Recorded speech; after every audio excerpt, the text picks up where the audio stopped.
New at 10, it's not a done deal just yet, but today, South Carolina lawmakers moved one step closer to cutting your income taxes for the next 5 years. In a unanimous vote, both Republicans and Democrats okayed a second reading of the $600 million tax cut package.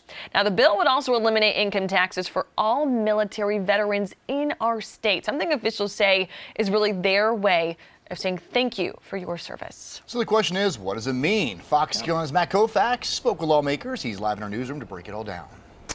Cody, Tori, this bill could cut rates for the state's highest tax bracket, but politicians on both sides stressed today this is more of a bill that will benefit the working class, eventually collapsing all other tax brackets below the richest one into a single bracket. I want you to know, if you did not know, that I think this is the best thing since sliced bread for the working man in the state of South Carolina. A new income tax bill passed second reading 110-0 in the State House today.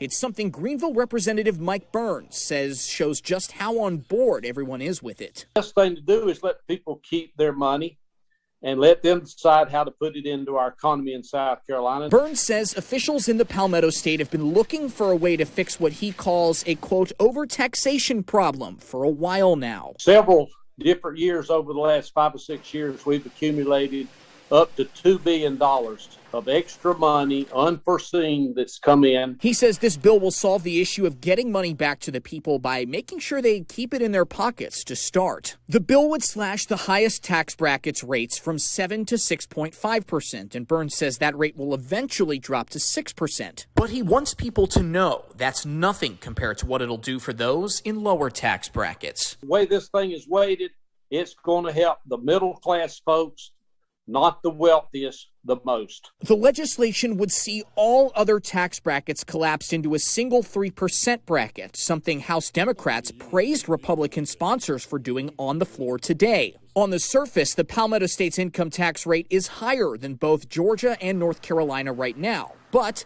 the state's effective tax rate, or what people actually pay after deductions, is lower than the two. Burns says this will knock that effective rate down even further below that 3% mark, something he calls a, quote, great deal for everyday working people. This bill today will also reduce the effective rate to like 2.75%. So again, this bill would reduce tax rates. It would cut your income tax rate just a little bit for each of the next 5 years before it gets to that final lower threshold. The state Senate also considering their own $2 billion tax cut proposal. But Burns tells me that everyone really does have the same goal here. He says some of the language of the bill may be changed while the two chambers look for the perfect marriage kind of between their two ideas. But the essence of the bill and the nature of the cuts will remain the same, and he expects it to sail through to the governor's desk very soon. Back to you.